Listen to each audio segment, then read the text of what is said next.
तो 10,000 वर्ल्ड के पिछले एपिसोड में हमने देखा था कि बोसवान अपने एक साथी विजन के साथ थंडर ड्रैगन को कैप्चर करने के लिए आता है और अब वह थंडर ड्रैगन के ऊपर एक काफी खतरनाक अटैक करता है, जो देखते ही पैट्रियार्क ज़ाहुआ और लिन फेंग अपने अपने ट्रेजर्स का यूज करते हुए वहां पर सभी लोगों को प्रोटेक्ट करने लगते हैं। तभी विजन की नजर लिन फेंग के मार्डेड स्क्रोल के ऊपर पड़ती है और अब वह बोलता है इस स्क्रोल के अंदर कुछ फॉर्मेशंस मिसिंग है, वरना यह स्क्रोल यहाँ पर और भी ज्यादा खतरनाक और पावरफुल होता है। यह सुनते ही बोसवान का इंटरेस्ट अब लिन फेंग में आ जाता है और अब वह बोलता है विजन, तो तुम कहना चाहते हो कि इस पर्सन के पास यहाँ पर और भी ज्यादा कीमती ट्रेजर्स मौजूद हैं। चलो फिर देखते हैं कि आज इस पर्सन को मारकर हमें यहाँ पर कितना फायदा होता है। यह बोलते हुए बोसवान अपने पास से एक फ्लैग को बाहर निकालता है और अब वह उस ब्लैक फ्लैग का यूज करते हुए सभी लोगों के ऊपर अटैक करने के लिए तैयार हो जाता है, जो देखते ही ड्रैगन फिश काफी ज्यादा डर जाता है। तभी पैट्रियार्क ज़ाहुआ सभी लोगों को बताती है कि यह black flag golden crow clan का एक डिवाइन आर्टिफैक्ट है, जिसकी पावर इमॉर्टल एम्परर रैलम की है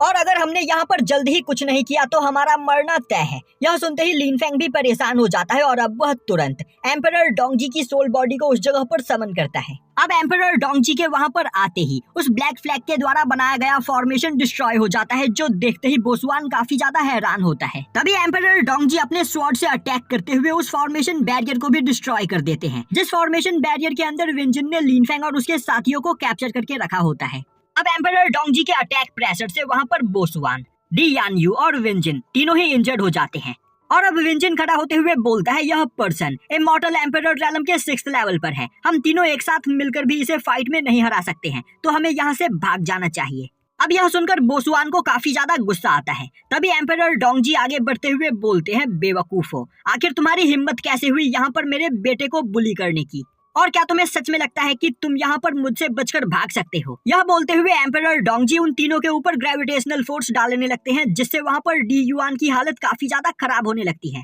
दूसरी ओर एम्परर डोंगजी की पावर को देखकर पैट्रियार्क ज़ाहुआ और यानजी भी वहाँ पर काफी ज्यादा इम्प्रेस होती है। तभी एम्परर डोंगजी बोलते हैं डी यान यू, मुझे पता है कि मेरे बेटे ने यहाँ पर तुम्हारी क्लोन बॉडी को डिस्ट्रॉय कर दिया था और तुम इसी का बदला लेने के लिए यहाँ पर आए हो, पर तुम्हें नहीं पता है कि तुमने यहाँ आकर कितनी बड़ी गलती की है। आज मैं यहाँ पर तुम्हारी रियल बॉडी को भी डिस्ट्रॉय कर दूंगा। यह बोलते हुए एम्परर डोंगजी अपने ब्लेड ऑफ टाइम टेक्निक का यूज करते हुए डी यान यू के ऊपर अटैक करते हैं। तभी बोसवान गुस्से में चिल्लाते हुए बोलता है तुम बस इमॉर्टल एम्परर रैलम के 6th लेवल पर मौजूद एक सोल बॉडी हो, तुम हमें यहाँ पर नहीं मार सकते। यह बोलते हुए वह अपने ब्लैक फ्लैग को बाहर निकालते हुए वहाँ पर एक फॉर्मेशन बनाकर एम्परर डोंगजी के अटैक को ब्लॉक कर लेता है और अब वह चिल्लाते हुए विंजन से बोलता है ब्रदर विंजन, मैं चाहता हूँ कि आप अपनी पावर को मेरे ब्लैक फ्लैग ट्रेजर के अंदर ट्रांसफर कीजिए। अगर हम दोनों यहाँ पर एक साथ अपनी पावर को मेरे ट्रेजर के अंदर ट्रांसफर कर दे तो हम इस सोल बॉडी को यहाँ पर डिस्ट्रॉय कर सकते हैं। अब यह सुनते ही विंजन ब्लैक फ्लैग के अंदर अपनी पावर को ट्रांसफर करने लगता है और अब वह ब्लैक फ्लैग ट्रांसफॉर्म होकर एक गोल्डन क्रो में बदल जाता है, जिसकी कल्टीवेशन इमॉर्टल एम्परर रैलम के 7th लेवल की होती है।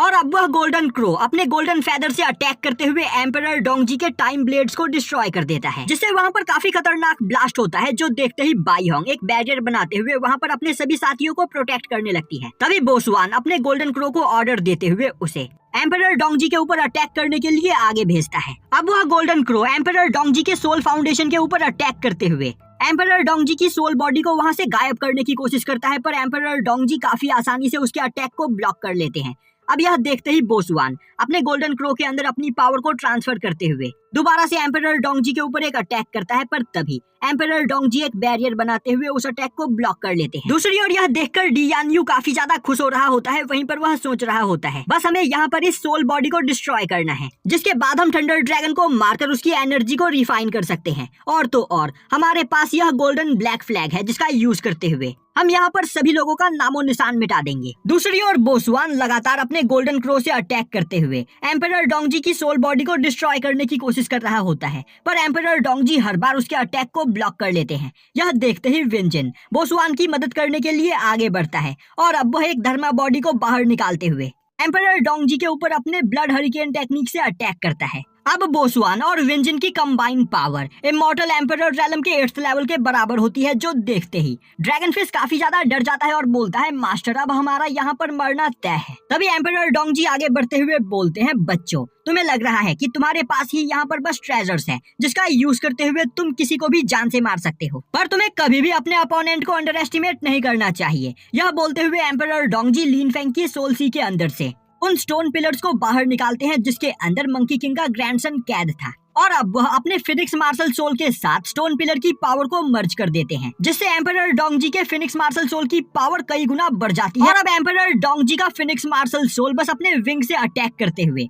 बोसवान और विंजन के अटैक्स को डिस्ट्रॉय कर देता है। यह देखते ही विंजन काफी ज्यादा डर जाता है। तभी बोसवान गोल्डन क्रो का यूज करते हुए उस फिनिक्स मार्शल सोल के ऊपर एक सरप्राइज अटैक करने की कोशिश करता है, पर phoenix marshal soul golden crow के अटैक को भी काफी आसानी से ब्लॉक कर लेता है। और अब फिनिक्स मार्शल सोल का अटैक आकर सीधा गोल्डन क्रो को लगता है, जिससे वहाँ पर गोल्डन क्रो की बॉडी डिस्ट्रॉय हो जाती है। और अब वह अटैक सीधा बोसवान की ओर आगे बढ़ता है, जो देखते ही विंजन बोसवान को प्रोटेक्ट करने के लिए उसके चारों ओर एक बैरियर बनाता है, पर उस अटैक से टकराते ही उसका बैरियर भी डिस्ट्रॉय हो जाता है। और अब विंजन और बोसवान दोनों ही काफी बुरी तरीके से इंजर्ड होकर दूर जाकर गिरते हैं। और अब विंजन बोलने लगता है, आखिर ऐसा कैसे हो सकता है, हमारे पास गोल्डन क्रो क्लैन का डिवाइन ट्रेजर है, जिस ट्रेजर के पास अपनी कॉन्शियसनेस है और हमारे ट्रेजर के कॉन्शियसनेस की कल्टीवेशन इमॉर्टल एम्परर रैलम की है, तो आखिर हम इस फाइट में कैसे हार सकते हैं। तभी एम्परर डोंगजी स्टोन पिलर्स का यूज करते हुए वहाँ पर एक प्रिजन बनाते हैं, और अब वह बोसवान और विंजन को उस प्रिजन के अंदर कैद कर देते हैं।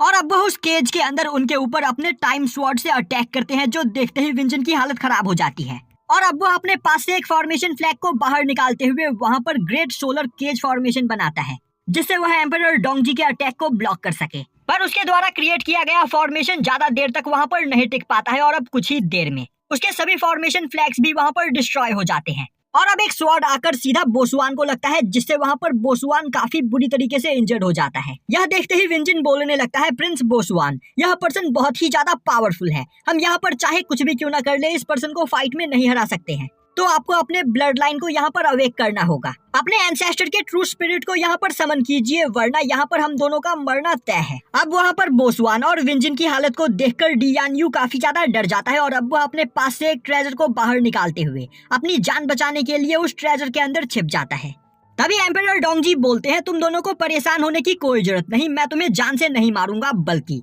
मैं तुम दोनों को इन स्टोन पिलर्स के अंदर अगले लाखों सालों तक कैद करके रखूंगा और तुम्हें रोज टॉर्चर करूंगा। यह सुनते ही बोसवान काफी ज्यादा डर जाता है, और अब वह चिल्लाते हुए अपने एंसेस्टर को वहां पर बुलाता है। तभी वहां पर गोल्डन क्रो क्लैन के एंसेस्टर की एंट्री होती है, और अब गोल्डन क्रो क्लैन के एंसेस्टर को देखते ही वहां पर पैट्रियार्क जाओहुआ काफी ज्यादा डर जाती है और बोलती है, यह तो एंशिएंट डीमन एम्परर डोंगहुआ है। और अब डीमन एम्परर डोंगहुआ को देखते ही डियान यू अपने ट्रेजर के अंदर से निकलकर बाहर आता है, और अब वह देखता है कि डीमन एम्परर डोंगहुआ के चारों ओर कई सारे गोल्डन क्रोज उड़ रहे होते हैं। वहीं पर उन सभी छोटे छोटे गोल्डन क्रोज की भी कल्टीवेशन इमॉर्टल एम्परर रैलम के 7th लेवल से ज्यादा होती है, जो देखते ही वह काफी ज्यादा खुश होता है और बोलने लगता है, डीमन एम्परर डोंगहुआ इस जगह पर हमारी मदद करने के लिए आए हैं, तो इनके यहाँ पर रहते अब हमारा कोई भी कुछ भी नहीं बिगाड़ सकता है। और अब वह जोर जोर से हंसने लगता है और बोलता है, डीमन एम्परर डोंगहुआ, आपके सामने खड़ा पर्सन प्रिंस बोसवान को अभी जान से मारने की कोशिश कर रहा था, तो मैं यहाँ पर आपसे रिक्वेस्ट करता हूँ कि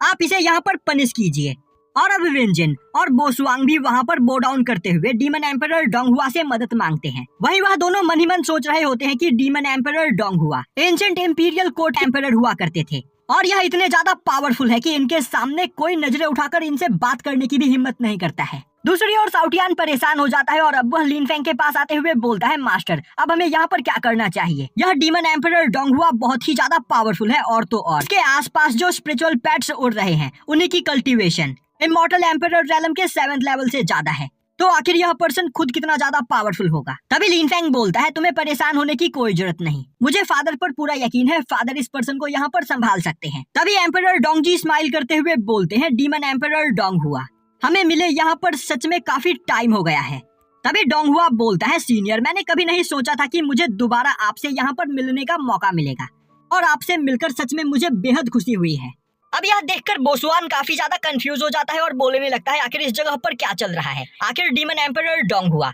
इस पर्सन से इतने रिस्पेक्ट से क्यों बात कर रहे हैं। दूसरी ओर पैट्रियार्क जाओहुआ और बाकी सभी लोग भी यह देखकर काफी ज्यादा हैरान होते हैं, क्योंकि एंशिएंट एम्परर्स भी डीमन एम्परर डोंगहुआ का नाम सुनकर थर-थर कांपने लगते हैं। पर डीमन एम्परर डोंगहुआ एम्परर डोंगजी के सामने इतने रिस्पेक्ट के साथ बात कर रहा होता है। तभी डीमन एम्परर डोंगहुआ आगे बढ़ते हुए एम्परर डोंगजी के सामने बो डाउन करके उसे रिस्पेक्ट देता है। यह देखते ही बोसवान के होश उड़ जाते हैं। तभी एम्परर डोंगजी बोसवान की ओर देखते हुए बोलते हैं, डोंगहुआ, क्या यह बोसवान तुम्हारा बेटा है। अब एम्परर डोंगजी के चेहरे पर गुस्से को देखकर योंगहुआ वहाँ पर परेशान हो जाता है और अब वह बोसवान की ओर देखने लगता है और यहीं पर यह एपिसोड खत्म हो जाता है।